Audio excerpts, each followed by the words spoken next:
తల్లి బిడ్డ express driver నిర్లక్ష్యంతో 5 రోజుల పాపతో పాటు పచ్చి బాలింత 5 గంటల పాటు తిండి తిప్పలు లేకుండా నిరీక్షించవలసిన పరిస్థితి ఏలూరు నగరంలోని సర్వజన హాస్పిటల్లోని ప్రసూతి మరియు శిశు ఆరోగ్య కేంద్రంలో చోటు చేసుకుంది. పెదవేగి మండలం న్యాయంపల్లి గ్రామానికి చెందిన సుప్రియ ప్రసవం కోసం ఈ నెల 12వ తారీఖున ఏలూరు ప్రభుత్వ హాస్పిటల్లోని ప్రసూతి మరియు కేంద్రంలో జాయిన్ అయ్యి ఆడబిడ్డకు జన్మనిచ్చింది.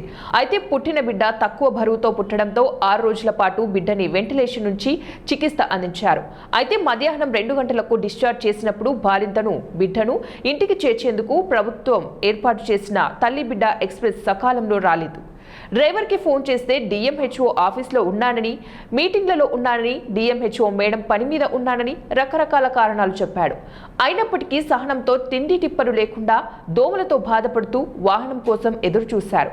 సకాలంలో బాలింతని ఇంటికి చేర్చవలసిన డ్రైవర్లు సొంత పనులతో ఇతర కారణాలతో నిర్లక్ష్యంగా వ్యవహరించడం సరికాదని, ఈ విషయంలో ఉన్నత అధికారులు విచారణ జరిపి తగు చర్యలు తీసుకోవాలని సుప్రియ కోరింది. డ్రైవర్ కూడా పిల్ల బిడ్డ క్షేమంగా ఉన్న వ్యాన్ కూడా ఇంకా లోపలికి వచ్చి మమ్మల్ని పిలవలేదండి. మేము చాలా సార్లు ఫోన్ చేసినా వస్తున్నాం అని చెప్పారండి. మళ్ళీ ఫోన్ చేస్తే మేడం పని మీద బయటకు వెళ్ళాము. దిగి 2 రీఛార్జ్ చేశారండి.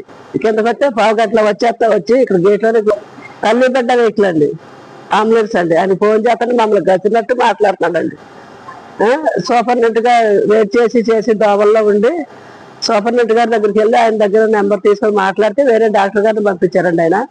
ఆయన కూడా వచ్చి ఫోన్ మాట్లాడి ఒక అరగంట సేపు వెయిట్ చేయడమ్మా, కైకిలూరు నుంచి వ్యాన్ వస్తుంది అని చెప్పేసి వెళ్ళిపోయిందండి. ఆమె పిల్లలిద్దరిని పెట్టుకొని మా కోళ్ళ నేను మా ఏప్రాలు అలా దోవల్లోనే ఉన్నామండి. 4 గంటల నుంచి ఇక్కడే ఉన్నామండి. కిందకి వచ్చి ఎవరు రెస్పెక్ట్ ఇవ్వట్లేదండి. ఎవరిని అడిగినా మాకు తెలియదు అంటున్నారండి.